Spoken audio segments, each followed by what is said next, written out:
Robert's the nice shark on Shark Tank. He has the Hirschevek group. What was now it's Sedaris.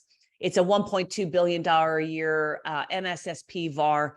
And, one of the things they've discovered is when they're onboarding a client, they used to just have the sales reps like sell a service, right?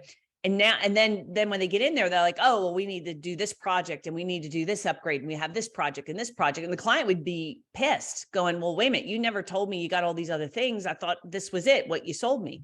And so what they've done now is they've created a roadmap. So when they get a client on board, they're like, okay, here's where you're starting, but we've got to get you from where you are to where you need to be. And there's going to be projects and there's going to be additional budget that we're going to need. And by doing that, the clients are not as upset. So again, that's kind of part of like the hard edges, saying, here's where we are, here's where we need to move you to be, here's what would be an extra charge. And that way the client is not upset. And let me also add on from a marketing standpoint, there's a marketing piece I put together for another client that is I'm going off the top of my head, but it's something like the 5 ways cheaper IT firms hide the true cost in their contracts.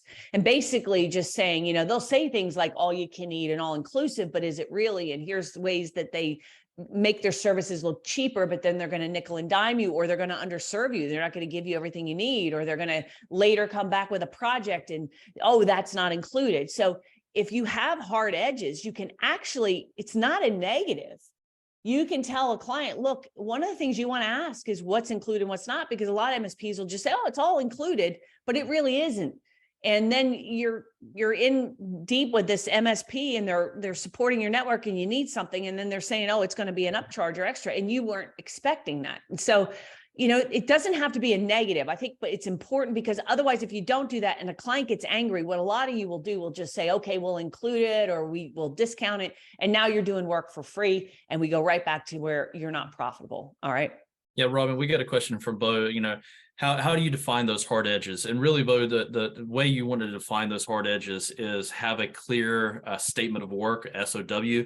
And even, for example, when you say unlimited remote support, what does that really mean, right? And so you wanted to define those terminologies as, and like in our definition for my SOWs is 7 a.m. to 6 p.m. Eastern time, Monday through Friday, excluding holidays, right? So I'm clearly defining, that's the clear edges around that, besides blanketing it as saying unlimited remote support or unlimited on-site support. How many of you guys have had someone come to you and say, well, your contract says unlimited on-site support, so I want you to come on site every time you touch our system. Well, in our eyes, we know in the MSP world, the terminology of that is not what the client perceives, right? Mm-hmm. So putting those hard edges around that.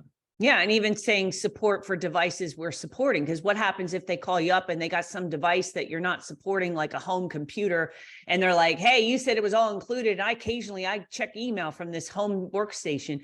You got to be very clear that it's for devices under your control. So, it's just like, it's like anything else. The longer you're at something, like my speaker contract, when I first started speaking, was like a paragraph. It's like, I'll come speak on Thursday at 9 to 10 and here's my fee, right? My speaker contract's like 4 pages now, because as you do business, you start to see how people take advantage of you, and you gotta, and you'll find out the same thing. So you gotta have hard edges.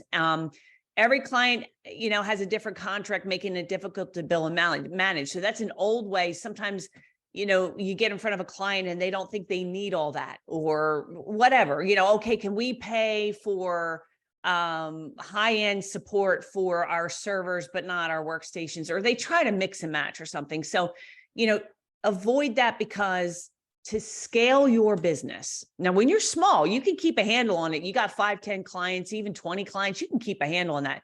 You get to 200 clients, it's going to get real messy. So you want to have standardization because that allows you to scale.